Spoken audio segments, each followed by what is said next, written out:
चलिए आज हम देखेंगे ज्ञान की सप्त भूमियां। ठीक है, ज्ञान की भी और अज्ञान की भी। इसका जो वर्णन मिलता है उत्पत्ति प्रकरण में मिलता है, ध्यान रखेंगे, उत्पत्ति प्रकरण। ठीक है, और योग की पद्धतियों का जो वर्णन है वो किस में मिलता है, बताइए आप लोग।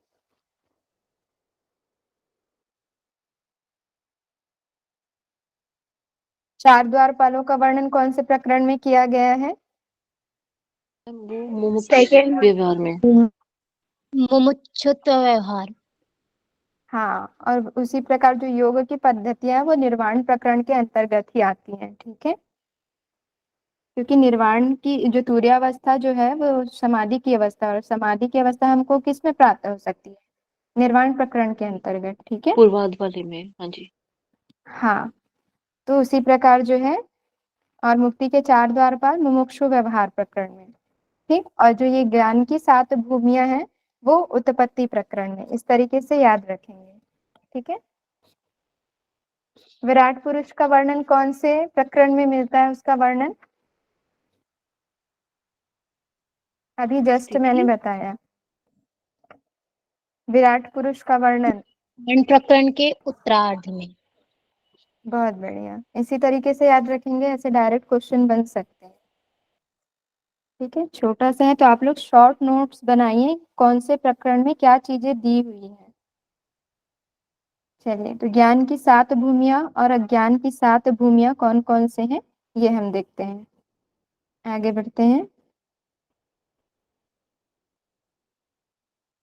सात ही ज्ञान भूमिका है, यानी कि ज्ञान की भूमियां हैं सात, और सात ही अज्ञान भूमिका है। उन सब का आधार ब्रह्म है, जो कि हमने पहले ही देखा है कि इस ग्रंथ का जो पूरा केंद्र बिंदु है वो ब्रह्म पर ही आधारित है। स्वरूप में स्थित होना मुक्ति है, और अहंता की प्रतीति उसकी च्युति है, अर्थात स्वरूप में स्थित हो जाना ही मुक्ति होती है। इन सात भूमिका रूपी ज्ञान से अज्ञान की निवृत्ति होने पर ये अर्थात मुक्ति की प्राप्ति होती है। ठीक है, सात भूमिका रूपी ज्ञान से, ज्ञान से अज्ञानता की निवृत्ति होती है, अर्थात जो अज्ञान छाया हुआ है उसका विनाश होता है, और जब विनाश होता है तो जे अर्थात जानने योग्य है ना, ज्ञान की प्राप्ति होती है, और जब ज्ञान की प्राप्ति होती है तो मुक्ति की भी प्राप्ति हो जाती है। सत्यावबोध और मोक्ष पर्यायवाची है। ठीक है, अर्थात यहाँ पर बताया जा रहा है सत्यावबोध अर्थात सत्य का बोध हो जाना, वास्तविक ज्ञान का बोध हो जाना, और मोक्ष दोनों पर्यायवाची हैं, क्योंकि सत्य का ज्ञान होने पर पुनः जन्म नहीं होता। ठीक है, जब हमको वास्तविक ज्ञान प्राप्त हो जाता है तब हम जो है जन्म और मरण के बंधन से मुक्त हो जाते हैं, मोक्ष प्राप्त कर लेते हैं। तो ये वहीं पर बताया, यही बताया जा रहा है कि सत्य का ज्ञान होने पर पुनः जो है व्यक्ति का जन्म नहीं होता है। क्लियर है, आगे बढ़ते हैं। चलिए यहाँ पर देखते हैं कौन कौन सी वो सात भूमियां हैं। पहला है सुभिक्षा, दूसरा है विचारणा, तीसरा तनुमानसा, चौथा सत्वापत्ति, पांचवा असंसक्ति, छठवा है पदार्थ भावना, और सातवां है तुर्यगा। ठीक है, क्या क्या है? सुभिक्षा, विचारणा, तनुमानसा, सत्वापत्ति, असंसक्ति, पदार्थ भावना और तुर्यगा। ये सातों आप याद रखेंगे, या तो इसे सीक्वेंस में पूछ सकता है या क्वेश्चन ऐसे दे सकता है कि इनमें से कौन ज्ञान की भूमियां नहीं है। तीन ऑप्शन दे देंगे और चौथा ऑप्शन कुछ और रहेगा, उसमें से आपको लगाना रहेगा। ठीक है, या फिर इसे ऊपर नीचे करके दे सकते हैं और सीक्वेंस में जमाने के लिए बोला जा सकता है। ठीक, उसी प्रकार से जो अज्ञान की सात भूमियां हैं कौन कौन सी हैं? पहला है बीज जागृत, दूसरा है जागृत, तीसरा महाजागृत, चौथा जागृत स्वप्न, फिर पांचवा है स्वप्न, और छठवा है स्वप्न जागृत, और फिर है सुषुप्ति। ठीक है, ये अज्ञान की सात भूमियां हैं। बीज जागृत, जागृत, महाजागृत, जागृत स्वप्न, स्वप्न, स्वप्न जागृत और सुषुप्ति। ये आप नाम याद रखेंगे। ठीक है, ये केवल इनके नाम पूछ सकते हैं, तो इसके आप नाम याद रखेंगे कि अज्ञान की सात भूमियां कौन कौन सी हैं। ठीक, बाकी इस पर अभी हम नहीं जाते, इसको हम बाद में देखेंगे। इसमें अभी हम नहीं मैम, जाएंगे। ठीक है, तो शुभ जीव इच्छा क्या जीव होता की, है? हाँ इसे अभी हम आगे देखेंगे। शुभ इच्छा अर्थात ओके। अच्छी इच्छा करना, ठीक है, अच्छी कामना करना। ये अभी हम डिटेल में अच्छा। इसका देखेंगे। ठीक है, तो शुभेच्छा ठीक है। है विचारणा, तनुमानसा, सत्वापत्ति, असंसक्ति और पदार्थ भावना, तुर्यगा। ये ज्ञान की 7 भूमियां। अब इसका हम डिटेल में अभी अध्ययन करेंगे, आगे देखते हैं। चलिए, ये ट्रिक बनाया गया है यहाँ पर। आप अपने से भी ट्रिक बनाकर याद कर सकते हैं, या इसके अनुसार आपको याद होता है तो आप इसके अनुसार भी याद करने की कोशिश करें। क्या है देख लेते हैं एक बार। शुभम के विचार से तनु का मन सात्विक है। ठीक है, क्या शुभम के विचार से तनु का मन सात्विक है, असंसक्त होकर पदार्थों में भावना करेगी तो तुर्यावस्था को प्राप्त हो जाएगी। ठीक है, किसमें? पदार्थों में भावना कैसे होकर? असंसक्त होकर। पदार्थों में भावना करने से क्या हो जाएगा? तुर्यावस्था को प्राप्त हो जाएगा। तो देखिए यहाँ पर शुभम अर्थात शुभेच्छा, विचार से हो गया विचारणा, तनु का मन अर्थात तनुमानसा, सात्विक अर्थात सत्वापत्ति, असंसक्त असंसक्ति हो गया यहाँ पर, होकर पदार्थों में भावना अर्थात पदार्थों का अभाव हो जाना। ठीक है, पदार्था भावनी, तुर्यावस्था अर्थात तुर्यगा। इस तरीके से ये जो है 7 ज्ञान की भूमियां। उसी प्रकार देख लेते हैं अज्ञान की भूमियां। बीज जागृत होने पर महाजागृत हो जाता है। ठीक है, बीज जागृत होने पर क्या हो जाता है? महाजागृत हो जाता है। स्वप्न, स्वप्न में आकर जागृत और सुषुप्त हो जाता है। ठीक है, स्वप्न अर्थात सपने, सपने में आकर, यहाँ पर ऐसे भी ले सकते हैं, स्वप्न, स्वप्न में आकर जागृत और सुषुप्त हो जाता है। देख लेते हैं बीज, यहाँ पर बीज से हो गया बीज जागृत, जागृत से हो गया जागृत अवस्था, होने पर महाजागृत, ये हो गया महाजागृत तीसरा। ठीक है, स्वप्न से फिर हो गया जागृत स्वप्न, यहाँ पर फिर स्वप्न से ये हो गया स्वप्न, और जागृत से स्वप्न जागृत। यहाँ पर थोड़ा सा कंफ्यूजन हो सकता है, लेकिन आप लोग इसको अच्छे से 1-2 बार लिखकर याद करेंगे ना तो ये याद हो जाएगा। सुषुप्त से हो गया सुषुप्ति। ठीक है, तो ये इस प्रकार से अज्ञान की 7 भूमियां हैं, और ऊपर ज्ञान की 7 भूमियां। तो आप लोग अपने ट्रिक से भी याद कर सकते हैं। ठीक है, और अगर इससे याद होता है तो भी अच्छी बात है। चलिए आगे बढ़ते हैं।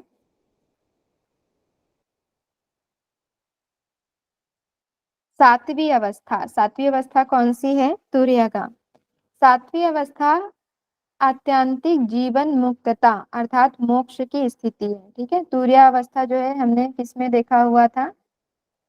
जो है योग की पद्धति में बताया गया है ना कि जो है तुर्यावस्था की प्राप्ति योग वो है मोक्ष मार्ग में आगे बढ़ने का जो है रास्ता है ना, तो मोक्ष की स्थिति है बताया जा रहा है यहाँ पर तुर्यावस्था को, जिसके पश्चात उसे, किसे? जीव को यह अनुभव होता है कि संसार के सभी व्यवहारों से रहित प्रत्यक्ष चेतन स्वरूप आत्म मात्र है। ठीक है, यानी कि जीव को ये अनुभव होता है कि मैं संसार के सभी व्यवहारों से रहित प्रत्यक्ष चेतन स्वरूप आत्म मात्र हूँ, यानी कि केवल मैं आत्म मात्र हूँ संसार के सभी व्यवहारों से दूर होकर। ये उसको अनुभव होता है कब? जब वो तुर्यावस्था में होता है। तो क्लियर है? चलिए आगे बढ़ते हैं। ज्ञान की 7 भूमियां, जिसमें हम क्रम से इसको जानेंगे कि शुभेच्छा का अर्थ क्या होता है, विचारणा का अर्थ क्या होता है। ठीक है, शुभेच्छा, शुभेच्छा अर्थात शुभ इच्छा, अच्छी इच्छा होना। ठीक है, वो कहलाता है शुभेच्छा। ये एक दूसरे से सभी कनेक्टेड है, जैसे सारे प्रकरण एक दूसरे से कनेक्टेड है, वैसे ये 7 भूमियां भी एक दूसरे से कनेक्टेड है। चलिए देखते हैं किस तरीके से ये कनेक्टेड है एक दूसरे से। मैं मूढ़ होकर ही क्यों स्थित हूँ? मैं शास्त्र और गुरु की कृपा से परम तत्व को देखूंगा, ऐसी वैराग्य पूर्वक जो इच्छा है उसे शुभेच्छा कहा जाता है। ठीक है, अर्थात अच्छी इच्छा रखना। कैसे इच्छा रखना? वैराग्य पूर्वक इच्छा रखना। देखिए वैराग्य प्रकरण में क्या हुआ था, जब हम सारे संसार के भोगों को भोग लिए थे, है ना, भोगों को भोगने के बाद हमें क्या हुआ? फिर से ये अनुभव हुआ कि नहीं, कुछ ना कुछ शेष रह गया, कुछ ना कुछ और जानने योग्य है, इन सारी चीजों का कोई मतलब नहीं है। ठीक है, तब उसे वैराग्य की वहां पर जो है विचार आते हैं, है ना, वैराग्य की भावना जागृत होती है। उसी प्रकार यहाँ पर हम इच्छा करते हैं किस चीज की? वैराग्य की इच्छा करते हैं। कैसे? मन में सवाल आते हैं कि मैं मूढ़ होकर ही क्यों स्थित हूँ, मूढ़ अर्थात मूर्ख होकर। मैं शास्त्र और गुरु कृपा से परम तत्व को देखूंगा, अर्थात शास्त्रों के माध्यम से, शास्त्रों के अध्ययन से, गुरु की कृपा यानी कि गुरुजन के सानिध्य में रहकर परम तत्व अर्थात आत्मा का चिंतन है ना, आत्म तत्व को देखूंगा। अगर ऐसी वैराग्य पूर्वक इच्छा आ रही है, ठीक है, वैराग्य को धारण करने की, मोक्ष को प्राप्त करने की इच्छा आ रही है, तो उसे हम कहते हैं शुभेच्छा, अर्थात सत्य का ज्ञान प्राप्त करने की इच्छा। ठीक है, सत्य का ज्ञान प्राप्त करने की इच्छा वाली जो अवस्था होती है उसको हम कहते हैं शुभेच्छा। शुभेच्छा जो कि पहली अवस्था है, अर्थात जैसे कि मान लीजिए हमने योग को जान लिया है ना, आसन प्राणायाम के लाभ जाने हमने, अब हम उसको कैसे प्राप्त करेंगे? जब हम आसनों को करेंगे, प्राणायाम को करेंगे, तब तो हम नेक्स्ट स्टेप बाय स्टेप जो है अगले स्टेज में पहुंचते जाएंगे और करते करते हम मोक्ष को प्राप्त करेंगे, है ना। तो इससे हमको क्या मिलता है? किससे? शास्त्रों के माध्यम से, गुरुजन के माध्यम से हमको एक मोटिवेशन मिलता है कि हाँ हमको ये चीजें करनी है, ये चीज करने से हमको ये लाभ प्राप्त होगा। तो ऐसे जो इच्छाएं मन में आती है, ठीक है, उसी को कहा जाता है शुभेच्छा, अर्थात शुभेच्छा, अच्छी इच्छा करना। ठीक है, क्लियर। अब देखते हैं यहाँ पर दूसरा है विचारणा। विचारणा अर्थात विचार करना, चिंतन करना, मनन करना। कैसे? शास्त्राभ्यास, गुरु संसर्ग, वैराग्य और अभ्यास पूर्वक जो सदाचरण की ओर प्रवृत्ति है उसे विचारणा कहा जाता है। अब देखिए यहाँ पर विचारणा का अर्थ क्या है। ठीक है, हमने वैराग्य की इच्छा कर ली, अच्छी अच्छी जो है इच्छा कर ली है ना वैराग्य धारण करने की। अब हम विचारणा में क्या कर रहे हैं? प्लानिंग कर रहे हैं। विचारणा के माध्यम से हम प्लानिंग कर रहे हैं कि मोक्ष हम कैसे प्राप्त कर सकते हैं, कैसे आगे बढ़ सकते हैं। तो शास्त्रों के अध्ययन से, गुरु संसर्ग अर्थात गुरु के सानिध्य में रहकर, अच्छे सज्जनों का संग करके, है ना, वैराग्य धारण करके और अभ्यास पूर्वक, ठीक है, यानी कि वैराग्य और अभ्यास करके, जो सदाचरण अर्थात अच्छे आचरणों का पालन करते हैं, है ना, जो परिवर्तन करने की प्रवृत्ति होती है हमें, चेंजेस करने के लिए हम आगे बढ़ते हैं या विचार आते हैं हमारे मन में, उसको हम कहते हैं विचारणा। ठीक है, जैसे कि मान लीजिए योग, हमें मोक्ष प्राप्त करना है, मोक्ष प्राप्त करने के लिए पहले हमने क्या किया? विचार किया। विचार किया किस चीज का? कि हमको वैराग्य धारण करना है, विरक्त होने का भाव आने लगा। अब हमने जान लिया कि योग है, योग है ऐसा विचार तो कर लिया मोक्ष को प्राप्त करने के लिए। अब हमको उसमें सिद्धि कैसे प्राप्त होगी? जब हम उसको करेंगे, है ना, करेंगे तभी तो हमको सिद्धि प्राप्त होगी, केवल पढ़ने मात्र से तो सिद्धि प्राप्त नहीं होने वाली। तो वही चिंतन मनन करने से ही जो है हम उस मार्ग में आगे बढ़ सकते हैं, वो हो गया विचारणा। ठीक है, शुभेच्छा हमने कर लिया, विचारणा कर लिया। अब आते हैं तनुमानसा। तनुमानसा, तनु अर्थात सूक्ष्म, छोटा रूप, है ना, मानसा यानी कि मन से, यानी कि मन का सूक्ष्म हो जाना जो है तनुमानसा कहलाता है। ठीक है, आगे देखते हैं शुभेच्छा और विचारणा के अभ्यास से। ठीक है, शुभेच्छा यानी कि हमने अच्छी कामना कर ली, अच्छी इच्छा सोच ली, उसके बाद हमने विचार कर लिया, प्लानिंग कर लिया कि हमको कैसे प्राप्त करना है। अब शुभेच्छा और विचारणा के अभ्यास से इंद्रियों की अपने अपने विषयों में जो असंसक्तता है अर्थात आसक्ति है, ठीक है, आसक्ति ना होने से, उनमें तनुता का भाव होने के कारण उसे तनुमानसा कहा जाता है। शुभेच्छा और विचारणा के अभ्यास से जो हमारी इंद्रियां हैं वो अपने विषयों से हट गई, असंसक्तता यानी कि दूर हो जाना, डिटैच हो जाना। ठीक है, जब हम उन विषयों से हट जाते हैं तब हमें सूक्ष्म होने का भाव आने लगता है, और वो जो सूक्ष्म होने का भाव आने लगता है उसे ही हम कहते हैं तनुमानसा। ठीक है, यानी कि विषयों से छुटकारा पाने का जो भाव आने लगता है उसे ही हम कहते हैं तनुमानसा। क्लियर है? जी मैम। चलिए आगे बढ़ते हैं। शुभेच्छा कर लिया हमने, विचारणा भी कर लिया, विचारणा करने के बाद जो है हमारी विषय जो है वो इंद्रियों से दूर हो गई, दूर होने के बाद जो है हमें तनुता का भाव आने लगा, है ना। अब उसके बाद हम आगे बढ़ते हैं, फिर कौन सा भाव आ जाएगा? सत्वापत्ति। सत्वापत्ति अर्थात सत्य की उत्पत्ति हो जाना, सत्य का ज्ञान हो जाना। ठीक है, और वो सत्य क्या है? पहली तीन अवस्थाओं के अभ्यास से। पहली तीन अवस्था कौन कौन सी बोली जा रही बताइए आप लोग?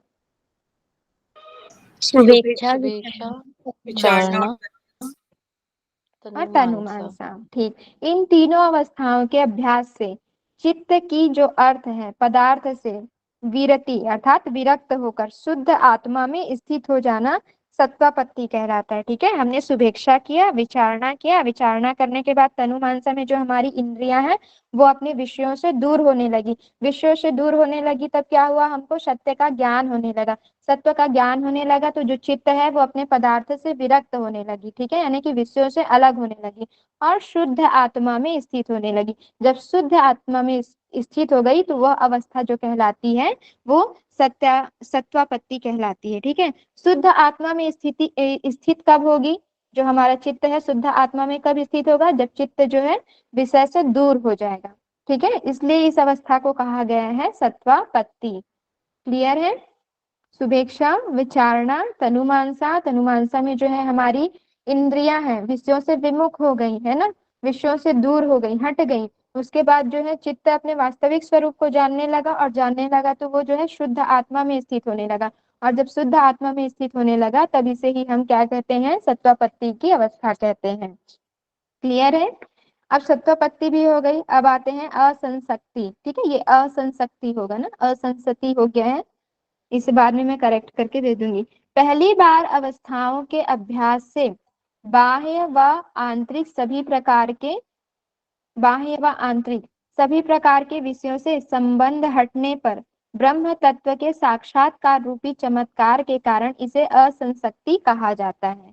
ठीक है, क्या हुआ कि जब हम ऊपर के चारों अवस्थाओं का अभ्यास करते हैं तब जो है बाह्य व आंतरिक रूप से, बाहर से भी और अंदर से सभी प्रकार के विषयों से संबंध हटने पर, ठीक है, यानी कि डिटैच होने पर ब्रह्म तत्व के साक्षात्कार रूप चमत्कार के कारण, यानी कि ब्रह्म तत्व का ज्ञान हो जाता है, दृढ़ स्थिति उत्पन्न हो जाती है। ठीक है, ब्रह्म तत्व में स्थित होने की दृढ़ स्थिति उत्पन्न हो जाती है, तब वो असंसक्ति कहलाती है। ठीक है, इसमें केवल दूर हटता है, लेकिन दूर हटने के बाद की जो स्थिति होती है और दृढ़ हो जाना उसमें। ठीक है, जैसे कि आसन जब हम करते हैं तो आसन हमारे दृढ़ हो जाते हैं, है ना, आसन हमारे जो है सक्सेस हो जाते हैं, हम लंबे समय तक टिक पाते हैं उसमें।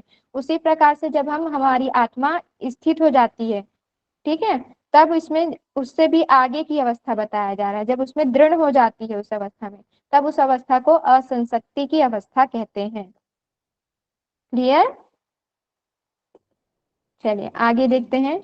पदार्थ भावना, अर्थात पदार्थों का अभाव हो जाता है इसमें, जो वस्तुएं होती हैं उनका भी इसमें हमें ज्ञान नहीं होता। पहली 5 भूमिकाओं के अभ्यास से, अब 5 कौन कौन सी हो गई बताइए, पूर्व की 5 भूमिकाओं के अभ्यास से बोला जा रहा है। सुभेक्षा हो गया, विचारणा, तनुमानसा, सत्वापत्ति और असंसक्ति। ठीक है, जब हम इन पांचों का अभ्यास कर लेंगे तब स्वात्मा में रमण करने की स्थिति दृढ़ हो जाती है, अर्थात दृढ़ से भी ऊपर और प्रबल हो जाती है। ठीक है, अडिग हो जाते हैं हम उसमें। स्वात्मा में रमण अर्थात स्वात्मा में, स्वयं के आत्मा में हम रम जाते हैं, किसी भी चीज का ज्ञान नहीं होता, जिसमें बाह्य व अभ्यंतर सभी पदार्थों का अभाव हो जाता है। ठीक है, बाहरी वस्तुओं का भी और अंदर से भी हम जो है विमुख हो जाते हैं, उन सभी का अभाव हो जाता है। इसलिए इस अवस्था को पदार्थ भावनी कहा जाता है, यानी कि पदार्थों का अभाव हो जाता है।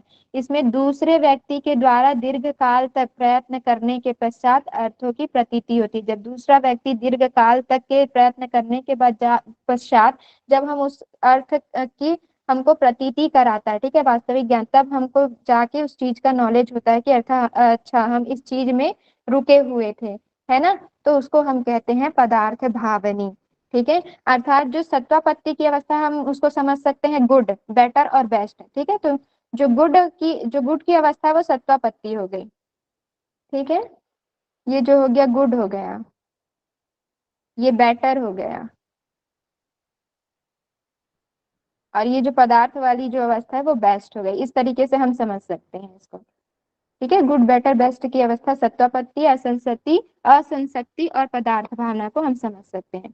सत्वापत्ति में क्या होता है, जो विषयों से जब इंद्रियां हमारी विमुख हो जाती हैं तब आत्मा में स्थित होती है ना, आत्मा में स्थित होने के बाद इसमें थोड़ी सी और दृढ़ हो जाती है। ठीक है, और इसमें जो है किसी भी चीज का हमको जो है भान नहीं होता, अर्थात ज्ञान नहीं होता, अनुभव नहीं होता, केवल हम उस चीज में लगे रहते हैं। ठीक है, नेक्स्ट हम देखते हैं तूर्यावस्था, जो कि 7वीं अवस्था है। तूर्यावस्था पहली 6 भूमिकाओं के अभ्यास से। पहली 6 भूमिकाएं कौन कौन सी? सुभिक्षा, विचारणा।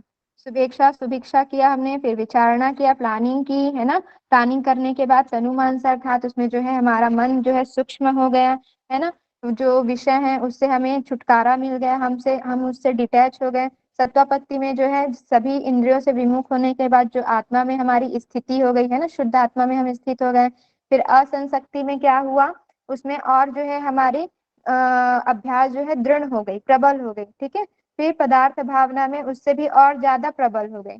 फिर तूर्यावस्था में जो है पहली 6 भूमिकाओं के अभ्यास से बोला जा रहा है ना, भेद की समाप्ति होने के बाद, अर्थात हमें कुछ भी चीजों का ज्ञान नहीं है, जो स्वाभाविक रूप से एक निष्ठता है, अर्थात हम उसमें एकाग्र हो गए, लीन हो गए, उसे तुर्यगा कहा जाता है। इसमें दूसरे के प्रयत्न से भी भेद की प्रतीति नहीं होती है, ठीक है। अर्थात जब दूसरा भी प्रयास करता है तब भी हमको उस चीज का ज्ञान नहीं होता, ठीक। तो ये है जो तुर्यावस्था जो है समाधि की अवस्था होती है। क्लियर है, इसमें किसी भी चीज का ज्ञान नहीं होता। जीवन मुक्त व्यक्तियों में यह अवस्था विद्यमान रहती है, जो जीवन से मुक्त होता है ना। इस अवस्था के पश्चात विदेह मुक्ति का विषय तुर्यातीत ब्रह्म ही है, ठीक है। विदेह मुक्ति अर्थात शरीर से मुक्त हो जाना, तुर्यातीत ब्रह्म ही है, जो सब अवस्थाओं से परे है, अर्थात ब्रह्म में ही लीन हो जाना तुर्यातीत की अवस्था कहलाती है। क्लियर है, ये 7 क्लियर है? अगर आपको डाउट हो कहीं पर तो पूछ लीजिए, फिर हम आगे बढ़ते हैं अगर क्लियर है तो। आगे बढ़े। मेरी आवाज नहीं आ रही?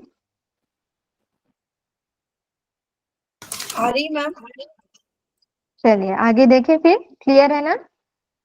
ये आप लोग अच्छे से याद कर लीजिएगा, ज्ञान की 7 भूमियां और अज्ञान की 7 भूमियां, ठीक है, कौन कौन से हैं। चलिए आगे देखते हैं आदि व्याधि।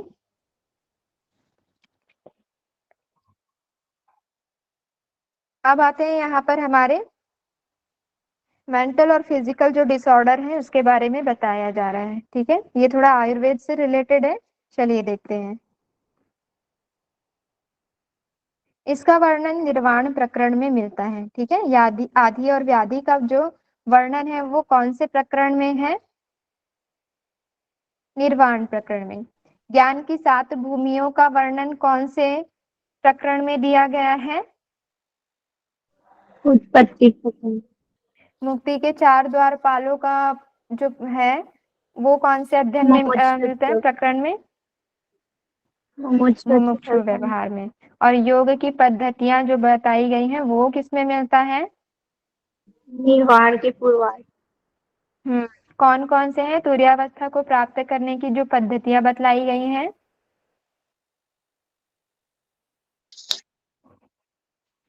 एकत्व की दृढ़ हम्म मनोलय प्राण और निर्वाण। बहुत बढ़िया, ठीक है। तो आदि और व्याधि का जो प्रकरण मिलता है, जो हमको अध्ययन मिलता है इसके बारे में जानने को, वो निर्वाण प्रकरण में मिलता है। शरीर में प्रधान नाड़ियां, ठीक है, शरीर में प्रधान नाड़ियां 100 है, और जो उनकी शाखाएं हैं उन्हें सामान्य नाड़ियां कहा जाता है, जिनमें कफ और पित्त बढ़ने से उनकी क्रियाशीलता कम हो जाती है, ठीक है। यहाँ पर जो नाड़ियों की संख्या बताई जा रही है वो 100 बताई जा रही है। और अन्य ग्रंथों में कितनी नाड़ियों का वर्णन मिलता है बताइए आप लोग? अलग अलग ग्रंथों में अलग अलग 72,000। नाड़ियां बताई गई हैं। 72,000 72 भी है, 3.5 लाख। हाँ जी। ठीक है, मुख्य रूप से अगर हम देखें तो अधिकतर जो है 72,000 नाड़ियों का उल्लेख मिलता है ना। ठीक। तो यहाँ पर जो बताई जा रही है, शरीर में प्रधान नाड़ियों की संख्या 100 है, और जो उनकी शाखाएं हैं उन्हें हम सामान्य नाड़ियां कहते हैं, जिनमें कफ और पित्त बढ़ने से उनकी क्रियाशीलता जो है कम हो जाती है, ठीक है। अर्थात कफ और पित्त बढ़ने से जो नाड़ियां के प्रवाह होने की जो गति है वो स्लो हो जाती है, कम हो जाती है, बोला जा रहा है, उसमें अवरोध उत्पन्न हो जाता है, ठीक है, ब्लॉकेज हो जाते हैं। सामान्य नाड़ी के प्रवाह में बाधा होने पर सामान्य व्याधियों की उत्पत्ति होती है, और बड़ी नाड़ियों के प्रवाह में बाधा होने पर प्रधान व्याधियों की उत्पत्ति होती है, बोला जा रहा था। सामान्य नाड़ियां, अगर हमें सामान्य से रोग हो रहे हैं तो वो सामान्य नाड़ियों में बाधा उत्पन्न होने से हो रहे हैं बोलते हैं। और अगर ज्यादा बड़े रोग हैं, है ना, ज्यादा बड़ी बीमारियां हैं जो कि ठीक नहीं हो रही हैं, तो वो किस लिए अवरोध उत्पन्न होने के कारण, बड़ी नाड़ियों में प्रवाह में अवरोध होने के कारण जो है वे व्याधियां उत्पन्न होती हैं, ऐसा कहा जा रहा है। ठीक है, आगे बढ़ते हैं। जब अन्न एवं रस पहुंचाने वाली नाड़ी में कफ एवं पित्त बढ़ जाता है, फलतः प्रवाह में रुकावट उत्पन्न हो जाती है।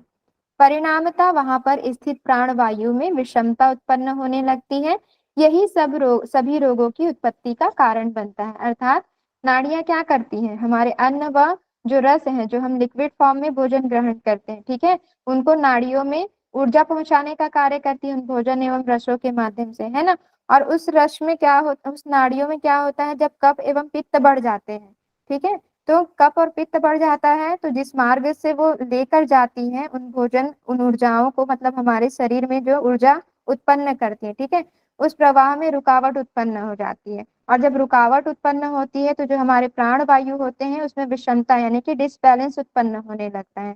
ठीक है, और जो जब डिसबैलेंस उत्पन्न होता है तो क्या होता है, वही रोगों का कारण बनता है। तो यहाँ पर वही बताया जा रहा है कि जब अन्न एवं रस पहुंचाने वाली नाड़ी में कफ एवं पित्त बढ़ जाता है, फलतः प्रवाह में रुकावट उत्पन्न हो जाता है और वहां पर स्थित प्राणवायु में विषमताएं उत्पन्न होने लगती हैं, जो कि सभी रोगों की उत्पत्ति का कारण बन जाती हैं।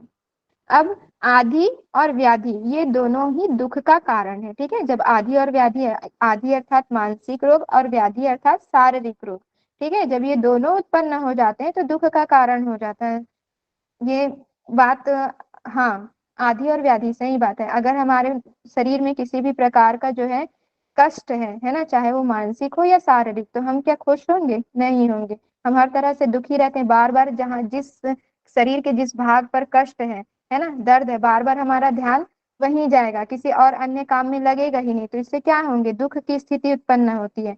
इन दोनों की निवृत्ति से सुख होता है। अर्थात जब ये दोनों दोष दूर हो जाते हैं, दोनों रोग खत्म हो जाते हैं, तब हमें सुख का अनुभव करते हैं और हम फिर दूसरे कार्यों में अपना अच्छे से ध्यान लगा पाते हैं। तो यही सारी चीजें यहाँ पर बताई जा रही है।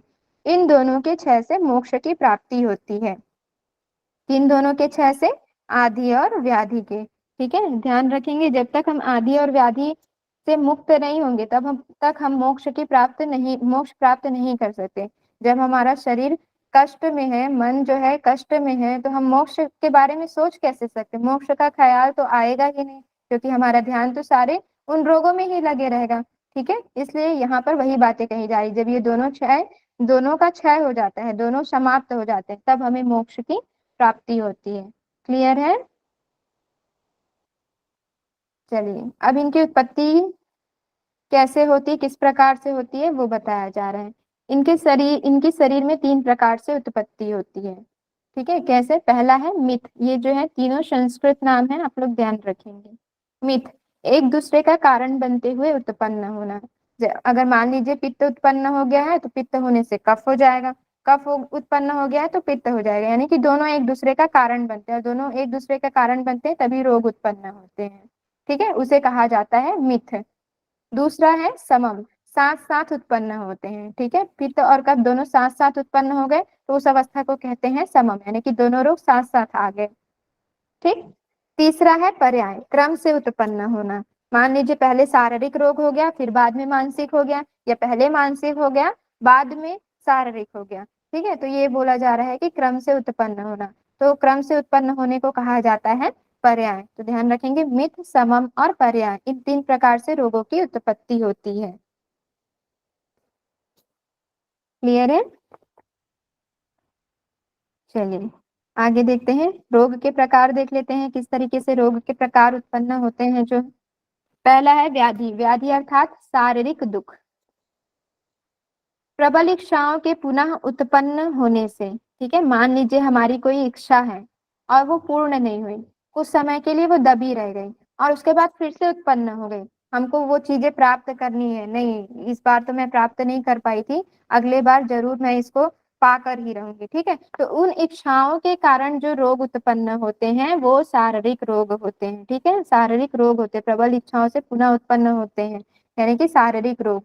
मूर्खता, दुष्कर्म, शमशान आदि निकृष्ट स्थानों में निवास, यानी कि मूर्खता पूर्वक। ठीक है, मान लीजिए कि मूर्खता को अब यहाँ पर हम कैसे ले ले कि मूर्खता से मान लीजिए हमको आइडिया नहीं है कि हमको किस वक्त किस आहार को लेना चाहिए, किस वक्त, जैसे कि दही है, दही को सुबह हम दोपहर में ग्रहण करें, लेकिन शाम को सूर्यास्त के बाद ग्रहण करने की अनुमति नहीं है ना। तो उसी प्रकार से हम जो है असंतुलित आहार ग्रहण करते हैं। ठीक है, तो उसको बताया जा रहा है मूर्खता। या फिर योग, योग जब हम करते हैं तो हमको उसका जो है एक्चुअल ज्ञान नहीं होता कि हमको किस तरीके से श्वास को लेना है, किस तरीके से रोकना है ना, किस तरीके से प्राणायाम करना है, आसन करते समय हमें क्या क्या जो है सावधानी बरतनी चाहिए। बस हमने यूट्यूब देखा, टीवी देखा और फिर हम करना स्टार्ट कर देते हैं। ठीक है, तो उसे ही बोला जा रहा है मूर्खता। यहाँ पर हम ऐसे समझ सकते हैं। दुष्कर्म यानी कि जो बुरे कर्म है, बुरे कर्म करते हैं। शमशान आदि में निकृष्ट स्थानों में निवास, अर्थात जहाँ पर निवास नहीं करना चाहिए, है ना, जहाँ पर नहीं जाना चाहिए, वहां पर भी अगर हम जाते हैं तो इस तरीके से हमको जो है शारीरिक रोग उत्पन्न हो जाते हैं। ठीक है, व्याधियां उत्पन्न हो जाती है। नाड़ियों में अन्न प्रवेश ना हो पाना, अर्थात ब्लॉकेज की स्थिति उत्पन्न हो जाना। ठीक है, वात पित्त कफ का प्रकुपित हो जाना, अर्थात डिसबैलेंस हो जाना, शरीर के रोग को उत्पन्न होने के कारण होते हैं।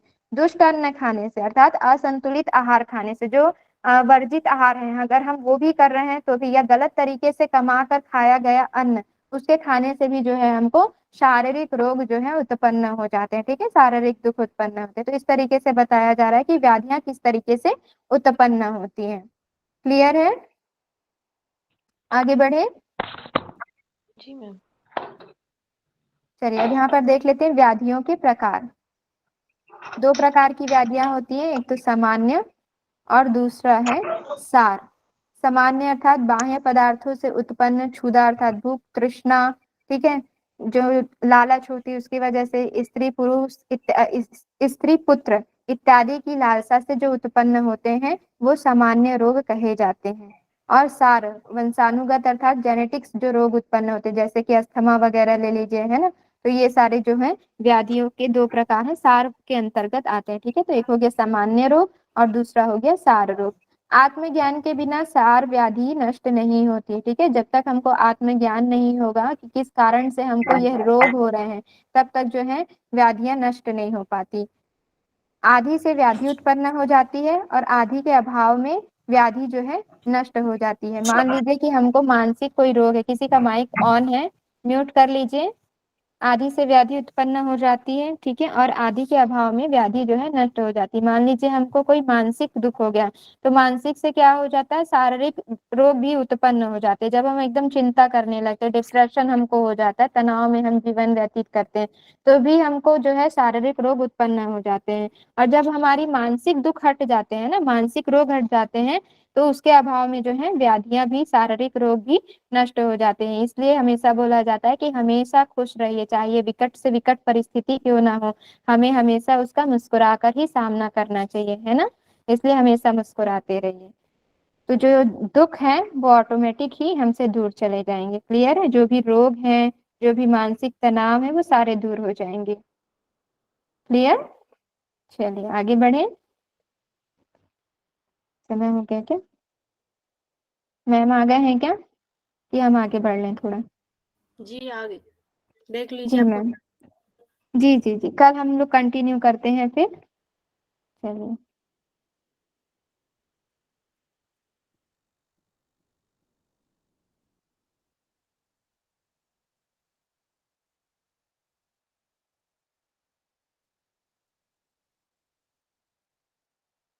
रिकॉर्डिंग ऑफ कर दूं? जी मैम कर दीजिए।